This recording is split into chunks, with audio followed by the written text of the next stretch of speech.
Bienvenidos a su programa Creciendo Juntos, Familia y Escuela.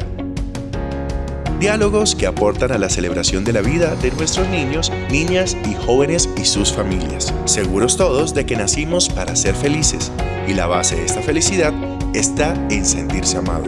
Conversaciones que invitan a reflexionar sobre cómo construir ambientes escolares y familiares saludables en la infancia y en la adolescencia, que sean el nicho de una cultura de paz en una sociedad inclusiva y con esperanza. Nuestra conductora con ustedes, la maestra colombiana Ruth Estela Chacón Pinilla.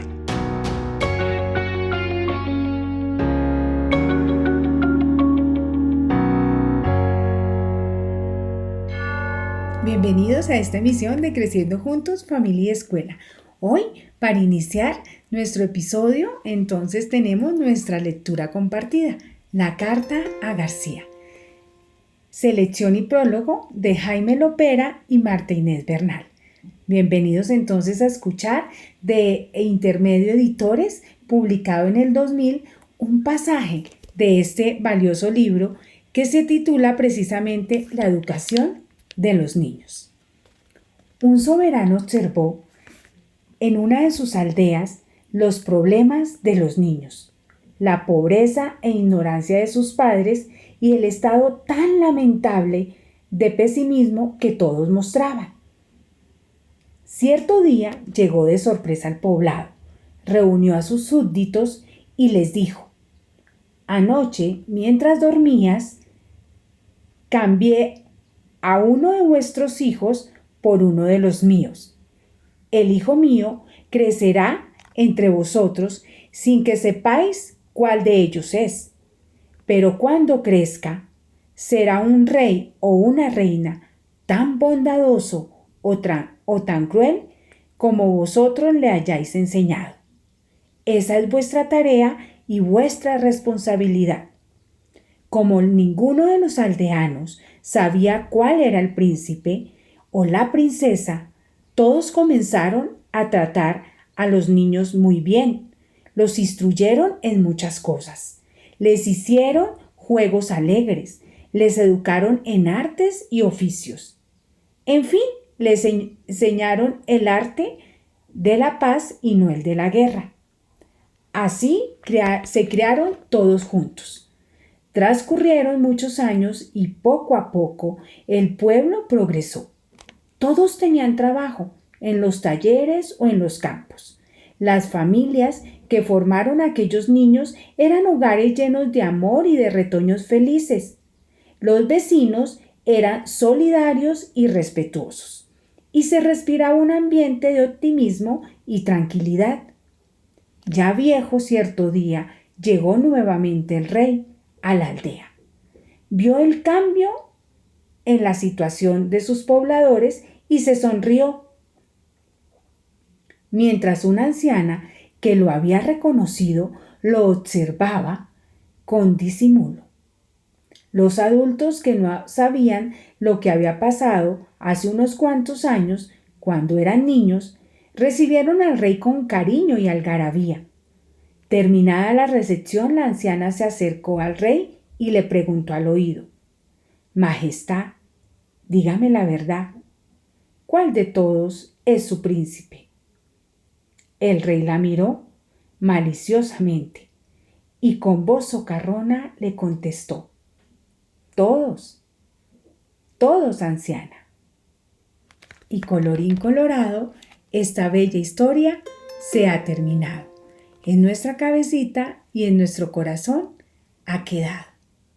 Tratemos a todos nuestros niños como príncipes, sin importar su condición. Siempre llenémoslos de amor para que logremos esa sociedad que queremos todos.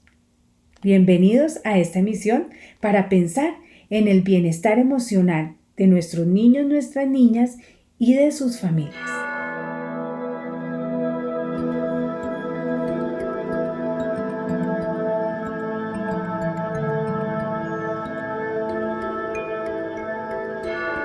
Bienvenidos a esta emisión de Creciendo Juntos, Familia y Escuela.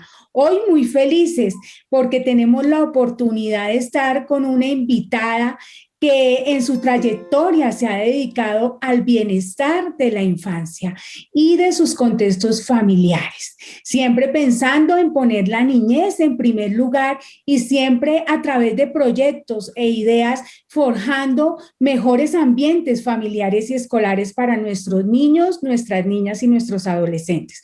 Hoy tengo el gusto de presentarles a la psicóloga de la Universidad del Norte, Ana Rita Russo. Es psicóloga por vocación. Durante su trayectoria profesional encontró a la educación psicoafectiva de los niños y niñas como su gran pasión, ayudándoles a afrontar el mundo que los rodea, con un carácter fuerte, sin violencia ni sumisión. A finales de los años 90 finalizó estudios de doctorado en Filosofía y Ciencias de la Educación en la Universidad de Salamanca, España. Como resultado de todos estos estudios, nació el Programa de Desarrollo Psicoafectivo y Educación Emocional Pisotón, que busca la salud emocional y el desarrollo integral de la infancia, uno de los programas de mayor impacto social de la Universidad del Norte. Es autora de libros en temas de psicología clínica y de cuentos para niños y niñas, conferencista nacional e internacional. Su trabajo como terapeuta, educadora e investigadora le han dado una amplia experiencia en la educación de la primera infancia. En el año 2017, el Ministerio de Educación Nacional le entregó la distinción Simón Bolívar en la categoría Gran Maestro, como un reconocimiento a su labor durante 35 años por el desarrollo psicoafectivo y la educación emocional de los niños y las niñas. También es una mujer de familia, es esposa, madre y abuela. Muy contenta, Ana Rita, de tenerte en este espacio de Creciendo Juntos, Familia y Escuela, porque sabemos el liderazgo que has tenido para que nuestros niños y nuestras niñas tengan ambientes de bienestar. Muchísimas gracias a ti, Ruth, por esta invitación y a todas las familias que nos acompañan en este caminar. Me encanta que se llame así, Creciendo Juntos, porque precisamente es un proceso de co-construcción y de crecimiento entre todos. Muchísimas gracias, Ruth. Bueno, pues aprovechando el tenerte en este espacio, que además es muy corto porque con toda tu experiencia y todos tus estudios podríamos hablar ampliamente, quiero empezar a precisar algunos términos del tema que nos convoca hoy contigo y es acerca de la salud mental. Cuando nos referimos a la salud mental, exactamente de qué estamos hablando, Ana Rita. Yo quiero empezar, Ruth, de lo más sencillo allá, una contextualización más integrada. Y quisiera empezar con una frase que a mí me gusta mucho de salud mental, de salud emocional, y es esa posibilidad que tenemos los seres humanos de ser felices con lo que tenemos al encontrarnos con nosotros mismos, al conciliar ese mundo interno y ese mundo externo que nos permitirá potencializar lo que nos falta. Y en términos generales, la salud mental implica el bienestar emocional. El bienestar emocional quiere decir esa posibilidad de expresar nuestras emociones de acuerdo al estímulo interno o externo que lo produce. No significa ausencia de emocionalidad, todo lo contrario. Lo que significa es que cada una de nuestras emociones estén relacionadas con ese estímulo que lo provoca, sea de amor, sea de tristeza, sea de rabiecita, sea de felicidad, sea de miedito, porque todas son inherentes a nosotros. Lo importante es cómo las expresamos y las regulamos. Es eso que nos permite relacionarnos empáticamente con los otros, mantenernos en esos estados de bienestar que pueden expresarse a través de nuestros comportamientos, de las interacciones, resolviendo adecuadamente nuestros conflictos. Es decir, son componentes de salud mental, el bienestar emocional, la autoestima, la autonomía, esa capacidad que podemos tener para generar competencias y actividades cotidianas y diarias, ese funcionamiento integral e integrado que los seres humanos tenemos. Y por supuesto, pues la definición general que nos brinda nuestro Ministerio de Salud, donde nos muestra que es un estado dinámico que se experimenta a través del comportamiento y la interacción y que permite a todos los sujetos desplegar todos los recursos que decíamos ahorita, emocionales, cognitivos y mentales, para transitar en la vida cotidiana. Entonces, esa es la salud mental, es ese estado que nos lleva a eso relacional, afectivo, positivo y a ese bienestar emocional con expresión, conocimiento, conciencia y regulación emocional. En ese sentido, Ana Rita, todo ese bienestar emocional, pues todos, no solo en la infancia, bueno, allí creo que es el primer nicho, pero debemos prestarle atención a la salud mental y a ese bienestar emocional en cualquier edad. ¿Qué debemos tener en cuenta dentro de ese cuidado de la salud mental, de ese bienestar emocional para ese desarrollo de probablemente esas actividades de gestión de las emociones, de la crianza amorosa, respetuosa? ¿Qué aspectos debemos tener en cuenta para lograr ese bienestar? Yo lo primero que empezaría mirando, Ruth, es que somos seres que tenemos unas series complementarias. ¿Qué quiere decir eso? O sea, lo que decía hace un ratito, el proceso de desarrollo es una co-construcción entre el ambiente y la funcionalidad con la que vengo, entre el mundo interno y el mundo externo. Y el niño va siendo parte de ese proceso de co-construcción. Entonces, tienes toda la razón en la pregunta, porque las funciones mentales, si bien están dadas biológicamente, se hace necesaria la resonancia madre-padre-ambiente para que el desarrollo empiece su caminar. Y entonces ahí vamos iniciando en los primeros momentos con el vínculo afectivo. Entonces, como en ese primer momento, con la mirada, con la sonrisa, con la succión, con la alimentación, se va generando ese vínculo madre-padre-hijo que, si es seguro, va generando una excelente relación con el otro, regulación con el otro, afectividad con el otro.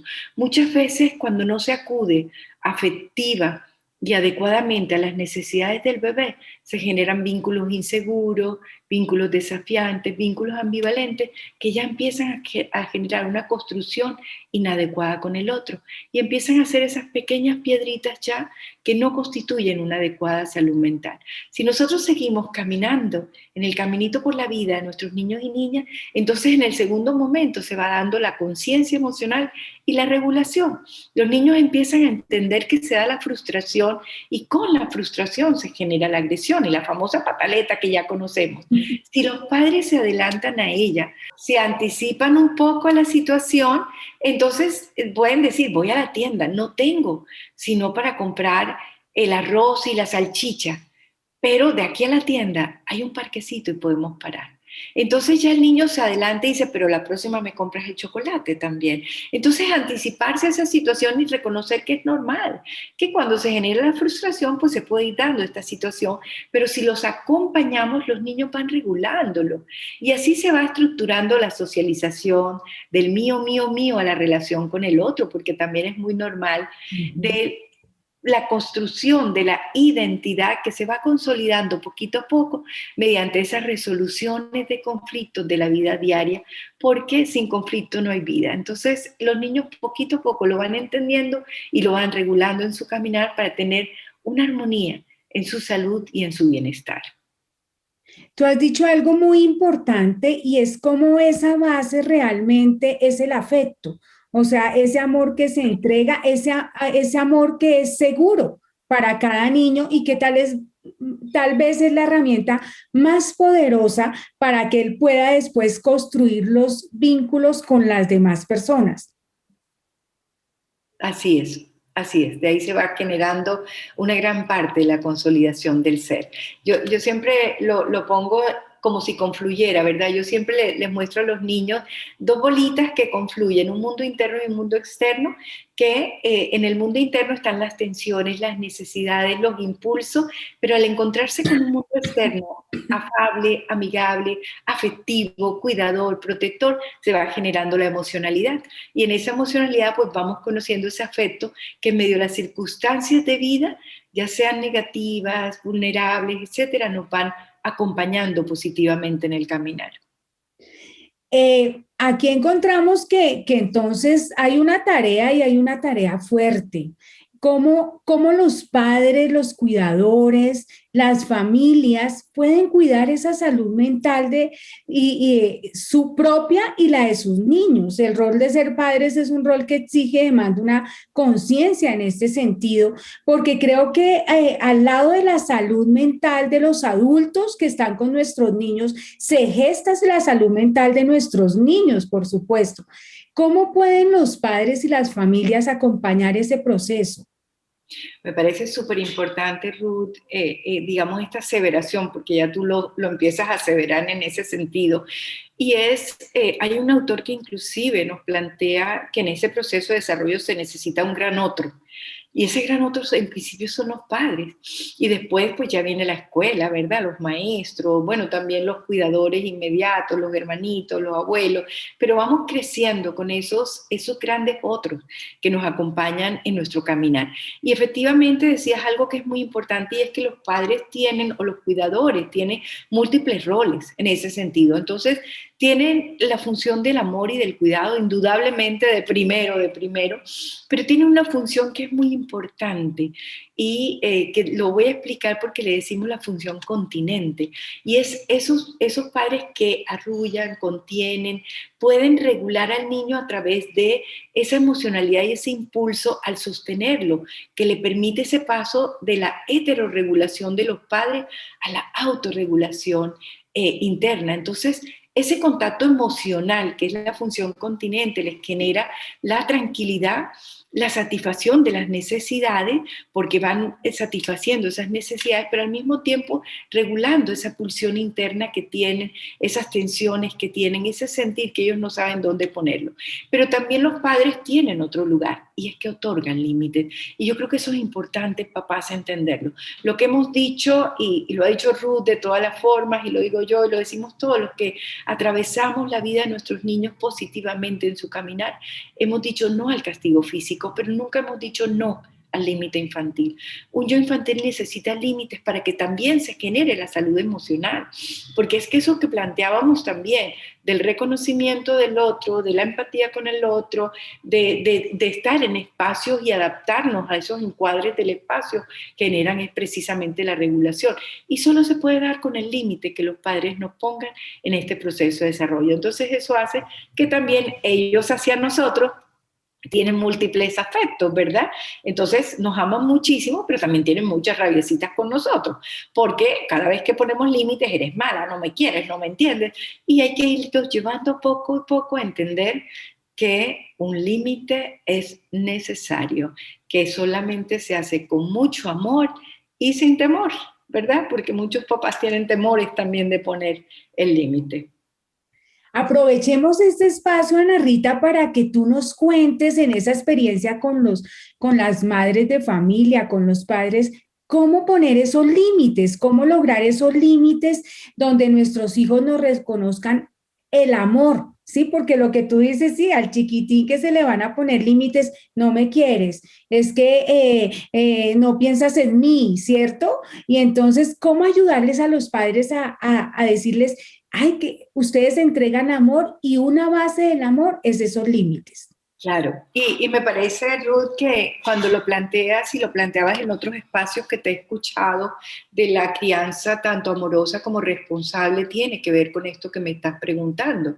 Porque, bueno, yo le digo a los papás cuando me dicen, enséñame a ser papá, yo digo, no, enséñame sobre el desarrollo.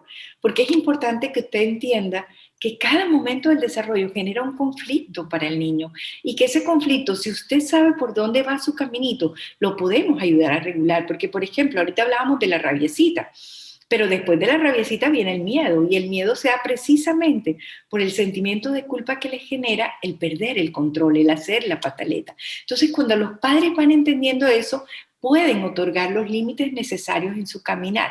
¿Cómo hacerlo, papás? Lo primero que decía Ruth, porque me ayudaba en ese sentido, es anticiparnos a lo que ya conocemos. Hay cosas que no conocemos y nos van a coger al lugar, ¿verdad? Pero muchas ya las conocemos, entonces uno se adelanta y uno dice, te vas a molestar, pero ya es hora de irnos a dormir, por ejemplo, ¿sí?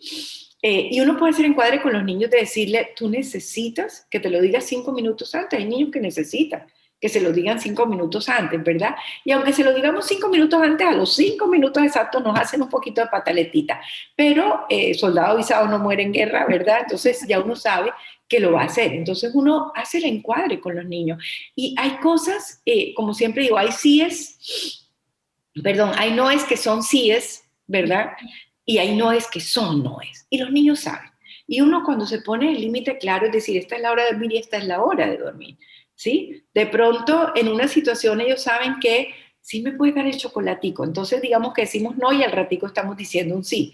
Pero ahí lo importante, papá, es que esos límites sean muy claros, que realmente sean relacionados con aquello que nos va permitiendo el convertirnos en seres sociales, en hacer parte del orden de lo social, o sea, porque además hay límites exageradísimos, es decir, arregle la cama que le quede estirada, que no sé qué, no, se trata de los límites normal para vivir en Para comunidad. la edad y para Exacto, la edad de nuestros niños. exacto, y para la edad de nuestros niños, exacto. Tú decías algo muy lindo y es esos límites que se colocan y sabemos que va a haber el enojo, pero nos anticipamos al enojo de tal manera que lo que nuestro hijo entiende allí es que hay un límite porque hay amor para él, porque hay unas reglas claras, ¿sí? En las que convivimos y esos límites, tal vez, Ana Rita, también son esos límites que probablemente como ser humano voy a colocar después en mis relaciones con otros, ¿cierto? Porque bueno, entra la adolescencia, entra la adultez, ahorita pienso en la etapa de buscar amigos y parejas y también allí hay unos límites. Si eso lo he aprendido en la infancia, probablemente también coloco límites que van a ser por relaciones positivas, amorosas y sanas más adelante. Inclusive lo pensaba cuando te escuchaba, Ruth, también poner límites a las que no lo son, ¿verdad? Porque ya me quiero lo suficiente como para entender que esto que me está proponiendo el otro es inadecuado. Entonces, en el famoso maltrato entre iguales, ¿verdad? Que muchas veces te dicen para ser parte del grupo tienes que hacer esta prueba y esa prueba es hacer daño a un otro. Entonces ya uno puede decir, no, no, o sea, mi amistad no tiene por qué ser condicionada a que se quiera lo suficiente como para poner límites también en aquel otro que quiere irrumpir inadecuadamente en mi historia. Así que me hiciste pensar también en eso. Bien, Ana Rita. Yo quiero que nos cuentes también en ese trabajo que tú has desarrollado desde la escuela cómo promover esas acciones concretas que ayuden a las familias a educar desde el reconocimiento, desde las emociones, desde la crianza amorosa y respetuosa y desde la protección integral de los niños y niñas y jóvenes que tú promueves en todos tus programas y en todos tus proyectos.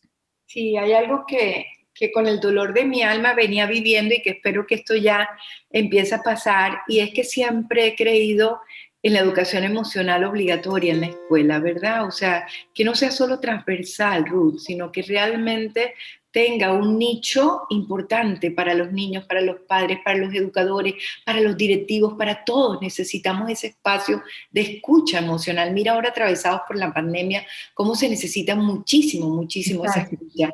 Y bueno, ya sabemos que ya hizo el Hay primer una ley, ya estamos paso. en Colombia con una ley que acaba de emitirse desde el Ministerio de Educación Nacional.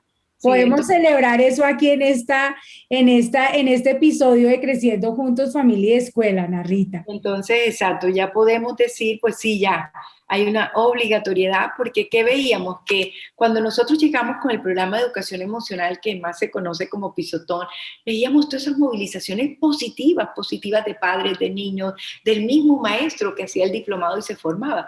Pero luego llegaba al nicho escolar y no tenía un doliente, no tenía un espacio donde pudiera continuar, ¿verdad? Entonces muchas veces llegaba hasta allí, y lo ideal es que los niños sigan creciendo con su emocionalidad, los jóvenes, los preadolescentes, porque cada momento tiene sus conflictos y sus crisis, ¿no? Entonces es importante que haya todo ese caminar durante el proceso, y la escuela es el espacio reconocido. Entonces, a los educadores entender que la educación emocional no es una tarea más, como dice Dukenhed, sino es nuestra tarea, porque ahí estamos, y ustedes saben que es la educación integral. Entonces ahí lo emocional cobra muchísima fuerza, así que hoy estamos muy contentos con esta situación, porque en la educación emocional se protege el proceso de desarrollo, se promociona la salud mental y se provienen todos esos trastornos que por desconocimiento se van generando como problemáticas psicosociales.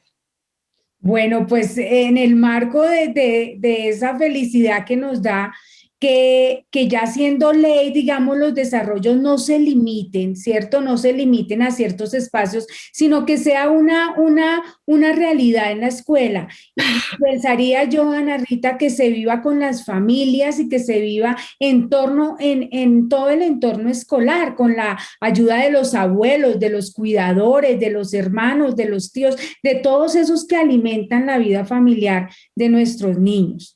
Sí, Todos así es. estos aportes, Ana Rita, sé que se consolidan en una experiencia maravillosa que ya la hemos mencionado, pero pues bueno, hoy tenemos aquí a su fundadora, a su creadora, a su líder, y es la maravillosa experiencia y proyecto de Pisotón, el programa de desarrollo psicoafectivo y de educación emocional que busca prevenir y promover la salud integral de niños de manera recreativa, educativa y formativa. Primero, yo tengo una pregunta. Desde que empezamos a compartir las dos hace unos meses, una linda coincidencia de vida, yo me pregunto, ¿por qué un hipopótamo como símbolo de Pisotón?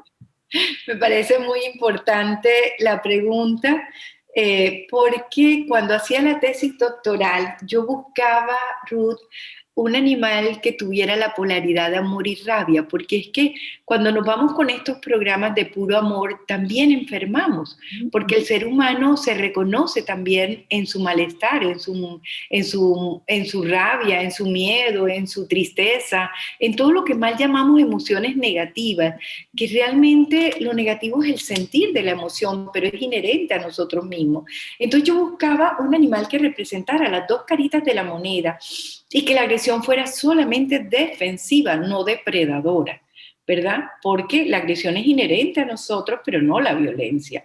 Entonces buscaba en esas características y me encontré con varios animales. Estamos hablando, como bien lo decías en la presentación, del año 90 al 97. Nada más estaba, bueno, y esto yo no sé si es propaganda, pero nada más estaba Nat Geo. Y lo que podía aprender sobre los animales en medio de esto, aprendí de varios, y entre esos el hipopótamo, donde la rabia era defensiva, no depredadora. Lo que pasa es que, claro, como es animal y no hay colador instintivo, pues mata. Pero su agresión es por territorialidad y porque en la noche no ve en la oscuridad. Entonces es defensiva frente a la situación. En su territorialidad es un animal gregario. Es uno de los que más amamanta a su bebé. Tiene normas, lo cuida muchísimo. Entonces, por esas características, lo elegí como personaje central.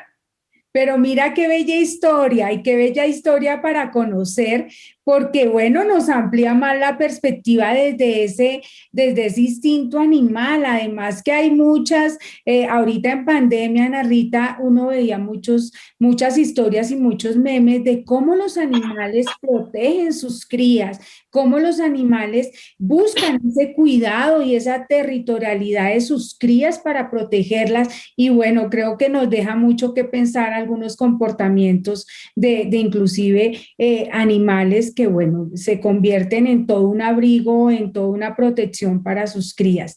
Bueno, y ¿cómo nace Pisotón? Bueno, hay dos grandes historias alrededor de Pisotón, aunque después vamos a ver que pueden haber muchísimas, pero una era desde el dolor y otra desde lo positivo y digamos desde la satisfacción precisamente de la protección integral, como decía hace un ratito. Entonces desde el dolor es que veía que muchos programas eran solo producto de una política social que se moría cuando se cambiaba el gobierno, y son buenísimos y perduran, y realmente uno ve que sí, se había movilización, pero claro, normalmente cuando hay un cambio, pues hay un cambio también de todos estos programas sociales. Y el otro, si era desde, como psicoterapeuta de niños, veía, bueno, si los padres lograran entender esto, muchas cositas no llegarían a consulta, ¿verdad? Serían prevenibles desde mucho antes, porque ese conócete a ti mismo socrático permitiría esa regulación. Y ahí viene mi pregunta de tesis. Y entonces empiezo con esa pregunta de qué pasaría si los padres, los maestros y el niño mismo conoce el proceso de desarrollo. ¿Qué pasaría si dan cuenta de que eso que sienten es normal y que lo que hay que aprender es a ver cómo se expresa adecuadamente para que no sea negativo en el caminar? Y bueno, ahí empezó este proceso por 7 años de investigación continua como tesis doctoral. Y me fue encontrando primero que yo ponía el cuento como facilitador del desarrollo psicoafectivo y luego me encuentro, no, eso nada más es catártico. Y además si creo en la co-construcción desde los padres, los niños, el maestro, etcétera, y que todos hacen parte de este caminar, pues realmente deben estar todos. Entonces ahí es donde empieza el niño y sus figuras vinculares, padres, docentes, madres comunitarias, gente educativa, es decir, todos los que estamos allí alrededor de ellos en su caminar. Y luego las 4 técnicas, que es el cuento, el psicodrama, el juego en casa y el relato vivencial. Y la formación a través de un diplomado para tener escucha de este proceso de caminar. Y a veces digo del dolor en la infancia, porque el dolor en la infancia duele. Eso no es redundancia y muchas veces no queremos escuchar. Entonces, con Pisotón, si bien en algunos momentos no llegamos a tiempo para promocionar la salud, si en el momento de desarrollo, donde no hay estructura mental todavía desde la salud o la enfermedad, y podemos romper esa nubecita negra, como digo siempre, que está empañando la vida de nuestros niños y niñas. Entonces, si llegamos en el momento de desarrollo, donde pueden decir, es que me está pasando esto, es que me golpean de esta forma, es que como le decía un niño a una maestra que se formó en pisotón y haciendo pisotones, que se detiene a preguntarle qué le pasaba, porque antes no le había preguntado, le dice, es que la persona que me trae de mi casa acá, que no es mi mamá, sino es el cuidador, me trae golpeándome. Entonces, en ese sentido, es llegar allí, en ese momento en que le están ocurriendo las cosas a los niños y tener la escucha para generar acciones adecuadas en su caminar. Tú has dicho algo bien importante y es esa escucha activa que debemos tener los maestros, los cuidadores, los padres de familia, ¿sí? Y una escucha activa que a veces no es desde el lenguaje oral, Ana Rita, sino también en sus posturas, en su rostro, ¿cierto? En su forma de pronto cruzar sus manitos, o sea, en muchas cosas también de su lenguaje corporal que tenemos que aprender a leer para saber que algo está pasando en nuestros niños y nuestras niñas. Y ese algo tiene que ver con algo que les incomoda probablemente. Saberlo leer, pero también saberlo escuchar y saberlo creer. Quisiera que me ampliaras esa última parte porque siento que en eso ustedes también han trabajado de cómo creer en esa necesidad de nuestros niños, porque a veces pensamos es una pataleta, ya se le pasa. ¿Sí? Es que hoy está así, pero mañana ya cambia, ¿cierto? Y es esos lenguajes que necesitamos creer de nuestros niños y nuestras niñas para protegerlos. Me parece importantísimo, Ruth, pero importantísimo. Yo tengo una frase que es escúchalo con la mirada. Y es precisamente lo que tú estás diciendo. Es decir, muchos niños no pueden poner en palabras lo que les pasa. Acuérdese que el maltratador, el abusador casi siempre lo tiene manipulado y manejado, pero uno sí puede escucharlos con la mirada, porque como decía Ruth, hay cambios que se dan. De pronto tiene mucha pesadilla, de pronto no está alimentándose bien, de pronto lo vemos en un rinconcito, de pronto está calladito, de pronto si antes hablaba muchísimo, ahora está callado, como le acabo de decir, o al revés. Si antes era muy calladito, está muy inquieto últimamente y lo veo muy inquieto. Conocemos a nuestros niños, escuchémoslos también con la mirada, porque lo que ellos no pueden poner en palabras, lo actúan. Y en esa actuación podemos saber que algo está ocurriendo. Y por eso, como decía Ruda, hay que creerles, ¿verdad? Porque ellos lo que nos dicen es lo que están viviendo, es lo que están sintiendo, y ahí sí podemos acompañarlos a tiempo. Acciones adecuadas en la escucha, todas a sus necesidades, a sus vivencias, a sus temores, a sus fantasías, inclusive también, porque también pueden darnos esa fantasía para poderles dar esa salud emocional que tanto estamos necesitando.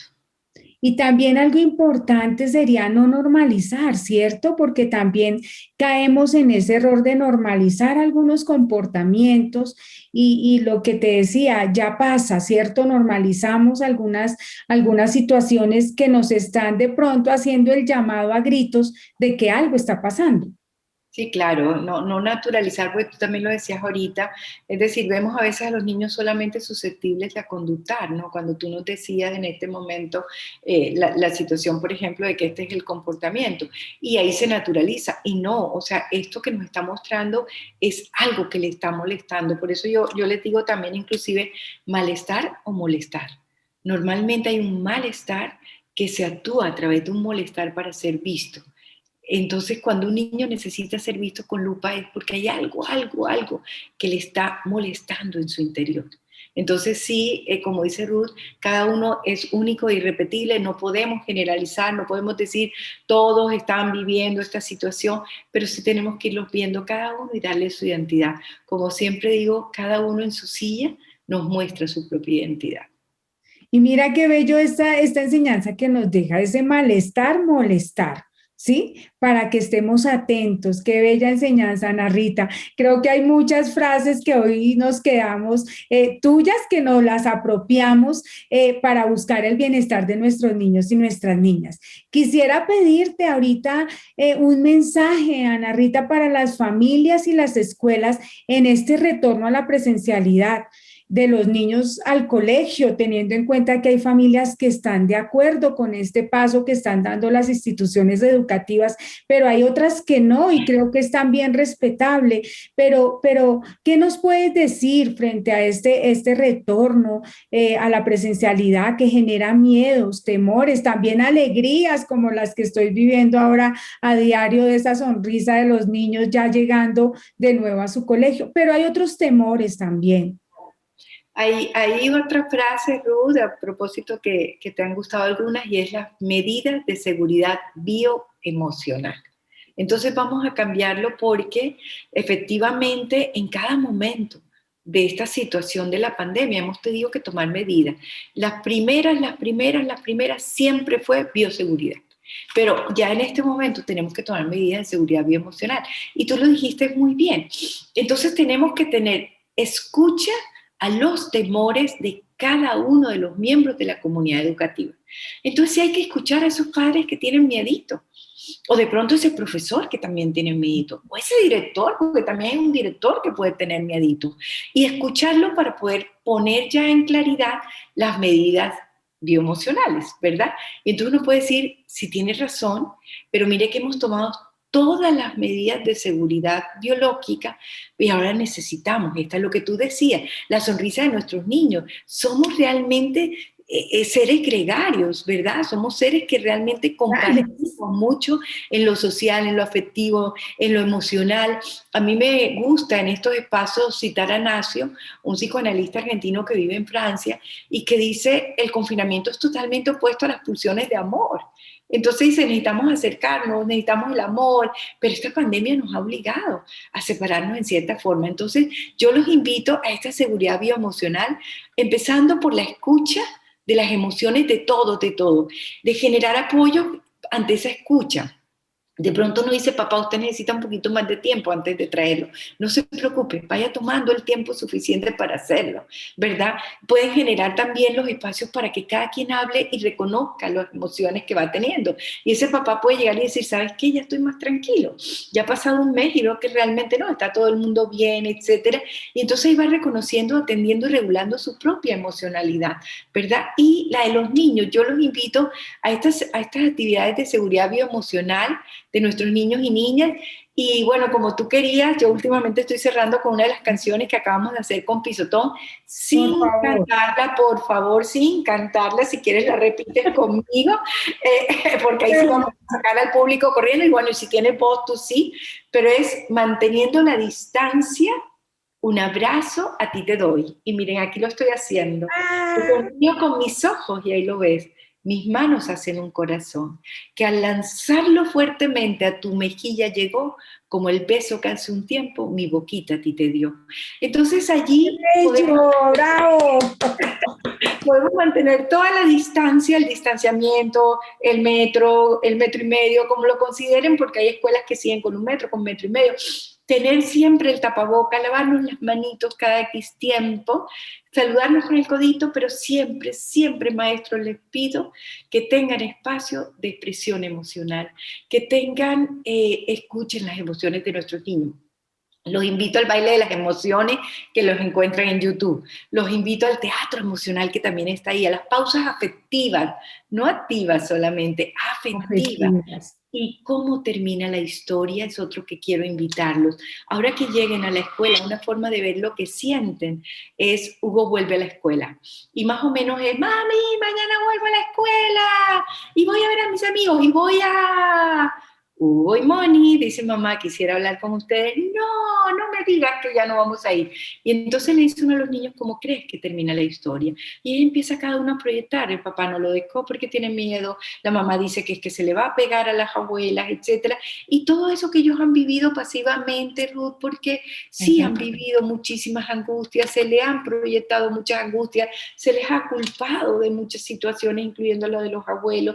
Entonces sí es importante que se crean muchas, pero muchas actividades emocionales para ahora que lleguen nuestros niños a esta presencialidad que lo necesitan. Bueno, tú hoy nos hiciste una provocación en este espacio. ¿En dónde podemos encontrar estas actividades que nos mencionas, Ana Rita? Bueno, hay muchas que están en YouTube, o que pueden buscar allí, en el programa Pisotón, en la página web de Pisotón. Otras no están porque hacen parte ya del programa propiamente dicho, que tiene como todo un contrato y un convenio con las escuelas, pero la mayoría las van a encontrar allí. Bueno, pues las vamos a buscar porque de eso se trata, aprender para buscar el bienestar emocional de nuestros niños, nuestras niñas, nuestros jóvenes, pero también de cada persona de la familia, porque Ana Rita, siempre les he dicho a las familias que con quien tengo la oportunidad de compartir, y es que si todos estamos bien emocionalmente, vamos a proveer eso a nuestros niños y a nuestras niñas, vamos a proveer esa estabilidad, ¿sí? Y estabilidad no quiere decir que no hayan desequilibrios, los hay, pero poder encontrar esos momentos que son estables, que les brindan a ellos también la posibilidad de una estabilidad emocional y para que puedan generar esos vínculos en sus vidas. Ana Rita, un mensaje final para nuestras familias, nuestras escuelas. Bueno, yo cerraría como empezamos en el proceso de co-construcción y es la historia de nuestros niños y niñas se escribe a varias manos. Hagamos de nuestras letras las mejores de ellas. Ana Rita, muchísimas gracias por este espacio que pretende esa ayuda, digamos que yo la titulo hombro a hombro con las familias, sí, desde la escuela, para que realmente siendo la familia y la escuela esos dos lugares de inicio de la vida de nuestros niños, pues tengamos una sociedad mejor, una sociedad equitativa, pero una sociedad sobre todo más humana y que sus principios sean el amor y la fraternidad. Muchísimas gracias por aceptar esta invitación. Gracias a ti, Ruth, y felicidades por lo que vienes haciendo. Gracias. A todos ustedes, mil gracias por acompañarnos en este episodio de Creciendo Juntos, Familia y Escuela. Siempre bienvenidos a este espacio y los esperamos en una próxima oportunidad. Gracias.